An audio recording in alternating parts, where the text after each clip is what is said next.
आपको क्या लगता है पिछले महीने दूसरी सबसे ज्यादा कार बेचने वाली कंपनी कौन सी बनी? अगर आप हुंडई सोच रहे हैं तो आपका अंदाजा बिल्कुल गलत है। नमस्ते दोस्तों, आज हम बात करने वाले हैं सितंबर 2025 के कार बिक्री के उन रिकॉर्ड्स की जिसने गाड़ियों की पूरी दुनिया में हलचल मचा दी है। नवरात्रि के त्योहार, जीएसटी में कटौती और कंपनियों के भारी डिस्काउंट ने मिलकर बिक्री के ऐसे रिकॉर्ड बनाए हैं जो सालों तक याद रखे जाएंगे। लेकिन सबसे बड़ा बदलाव आया है टॉप की लड़ाई में, जहां टाटा ने सबको हैरान करते हुए दूसरी पोजीशन हासिल कर ली है और महिंद्रा ने तो हुंडई को पीछे छोड़कर तीसरी पोजीशन अपने नाम कर ली है। बेचारी हुंडई सीधे दूसरे से चौथे नंबर पर आ गई है। इस रिपोर्ट में इतने बड़े बड़े सरप्राइज हैं कि आप देखकर दंग रह जाएंगे। तो आराम से बैठ जाइए क्योंकि आज सबके होश उड़ने वाले हैं। चलिए गिनती शुरू करते हैं सबसे नीचे से, यानी 14वें नंबर से। इस जगह पर है जीप, एक ऐसी कंपनी जो अपनी ताकतवर एसयूवी के लिए जानी जाती है। जीप ने सितंबर के महीने में कुल 300 गाड़ियां बेची हैं। अगर हम इसकी तुलना अगस्त 2025 से करें, जहां उन्होंने 210 गाड़ियां बेची थीं, तो यहां 42.9% की एक बहुत ही अच्छी बढ़त हुई है। देखिए, जीप की गाड़ियां हर कोई नहीं खरीदता, ये कुछ खास लोगों को ही पसंद है। इसलिए 300 का नंबर भी उनके लिए काफी अच्छा है, खासकर त्योहारों के समय में। कंपास और मेरिडियन जैसी गाड़ियों की मांग बढ़ना यह दिखाता है कि लोग अब महंगी और अच्छी गाड़ियों पर भी पैसा खर्च करने से डर नहीं रहे हैं। अब आते हैं 13वें नंबर पर, और यहाँ है सिट्रोएन। इस फ्रांसीसी कंपनी ने तो पिछले महीने सच में कमाल ही कर दिया है। सिट्रोएन ने सितंबर में कुल 734 गाड़ियां बेची, जबकि अगस्त में यह नंबर सिर्फ 403 गाड़ियों का था, यानी कि एक महीने में 82.01% का जोरदार उछाल। ये इस पूरी लिस्ट की सबसे बड़ी मासिक बढ़त में से एक है। इसका सीधा सा मतलब है कि सिट्रोएन C3 और C3 एयर क्रॉस जैसी गाड़ियों को लोग पसंद कर रहे हैं। कंपनी ने त्योहारों के मौसम में जो छूट दी, उसका सीधा असर उनकी बिक्री पर दिखा है। यह दिखाता है कि अगर कार अच्छी हो और कीमत सही हो तो भारत के ग्राहक कंपनियों को भी मौका देने के लिए तैयार हैं। 12वें नंबर पर है निशान। एक समय था जब निशान भारतीय बाजार में बहुत अच्छा नहीं कर रही थी, लेकिन एक कार ने इनकी किस्मत बदल दी, और वो है निशान मैग्नाइट। सितंबर 2025 में निशान ने कुल 1652 गाड़ियां बेची। अगस्त में उन्होंने 1384 गाड़ियां बेची थीं, जिसके मुकाबले यह 19.4% की एक अच्छी बढ़त है। निशान की सारी बिक्री मैग्नाइट की वजह से हो रही है। यह कार कम दाम में बहुत कुछ देती है और इसी वजह से लोग इसे खरीद रहे हैं। निशान को अब यह सोचना होगा कि वो मैग्नाइट की इस कामयाबी को आगे कैसे बढ़ाते हैं, और क्या वह भारतीय बाजार के लिए कोई नई कार लाने की सोच रहे हैं या नहीं। अब 11वीं जगह की बात करते हैं, जहां आती है फॉक्सवैगन। ये जर्मन कंपनी अपने शानदार बनावट और मजबूती के लिए जानी जाती है।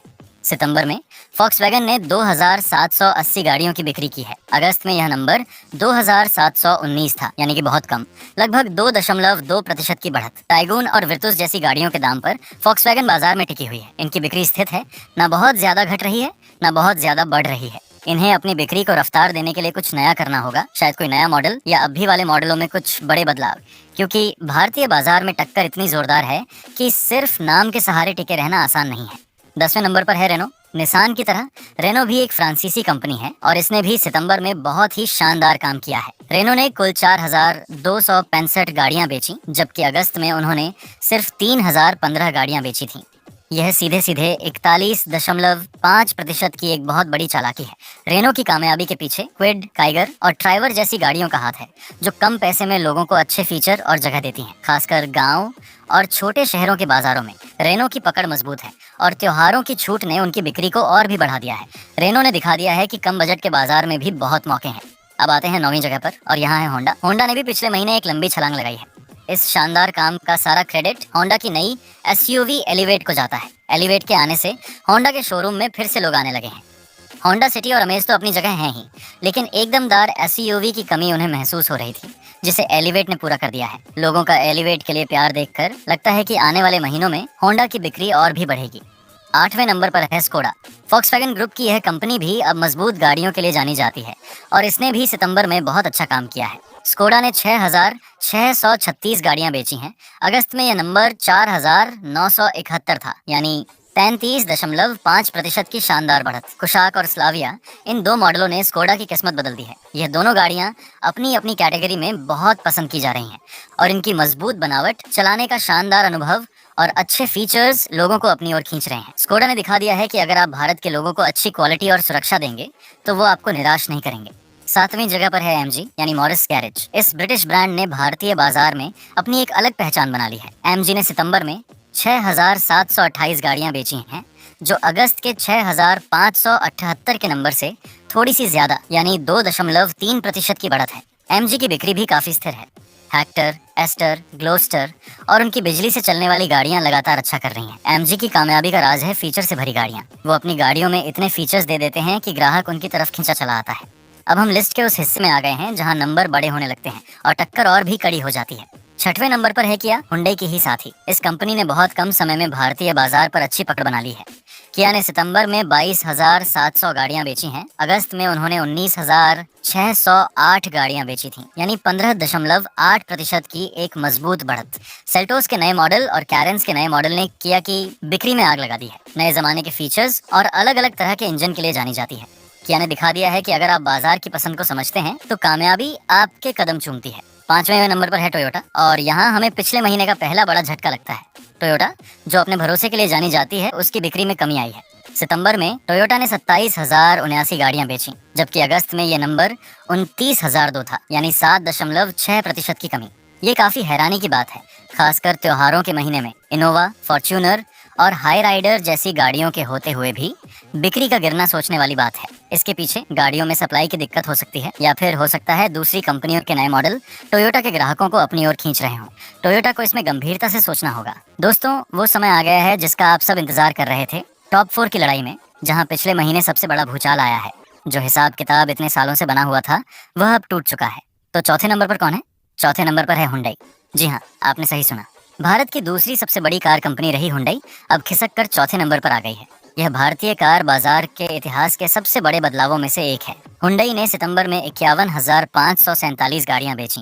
हालांकि अगस्त के 44,001 के नंबर से यह 17.1% की बढ़त है, लेकिन यह बढ़त काफी नहीं थी। क्रेटा और वेन्यू जैसी सुपरहिट गाड़ियों के बावजूद हुंडई के चौथे नंबर पर फिसलना यह दिखाता है कि टक्कर कितनी जोरदार हो गई है। टाटा और महिंद्रा की एसयूवी ने हुंडई के बाजार में सीधी चोट की है।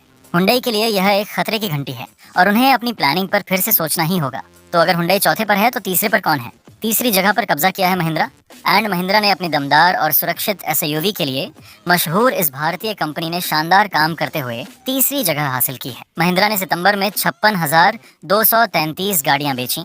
अगस्त में यह नंबर 39,799 था। ये 42.7% का एक बहुत बड़ा उछाल है। स्कॉर्पियो, एन, XUV 7, OO और थार का जादू लोगों के सिर चढ़कर बोल रहा है। इन गाड़ियों के लिए लंबे इंतजार के बाद भी लोग इन्हें खरीदने के लिए तैयार हैं। महिंद्रा ने साबित कर दिया है कि अगर आप भारत के लोगों को वो चीज़ दें जो वो चाहते हैं, यानी कि दमदार, सुरक्षित और फीचर्स से भरी एसयूवी, तो आपको और ज्यादा पसंद करेंगे।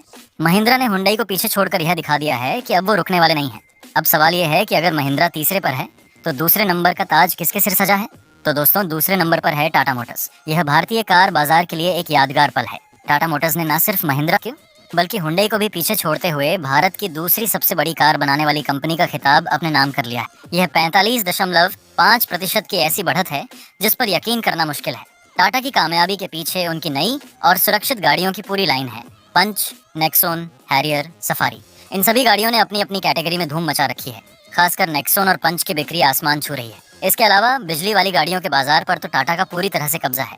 टाटा ने डिजाइन, सुरक्षा और टेक्नोलॉजी पर जो ध्यान दिया है, उसका फल उन्हें अब मिल रहा है। ये हर भारतीय के लिए गर्व की बात है कि दो भारतीय कंपनियां अब दूसरी और तीसरी जगह पर हैं। और अब पहली जगह की बात करें, यहाँ कोई हैरानी की बात नहीं है। पहले नंबर पर हमेशा की तरह खड़ी है मारुति सुजुकी, भारतीय कार बाजार का बादशाह। मारुति ने सितंबर में 1,32,821 गाड़ियां बेची। अगस्त में उन्होंने 1,31,278 गाड़ियां बेची थीं, यानी 1.2% की बहुत कम बढ़त। मारुति की बिक्री इतनी ज्यादा है कि दूसरे, तीसरे और चौथे नंबर की कंपनियों की कुल बिक्री को मिला भी दें तो भी वो मारुति के पास नहीं पहुंचती। ये मारुति के बाजार पर पकड़ को दिखाता है।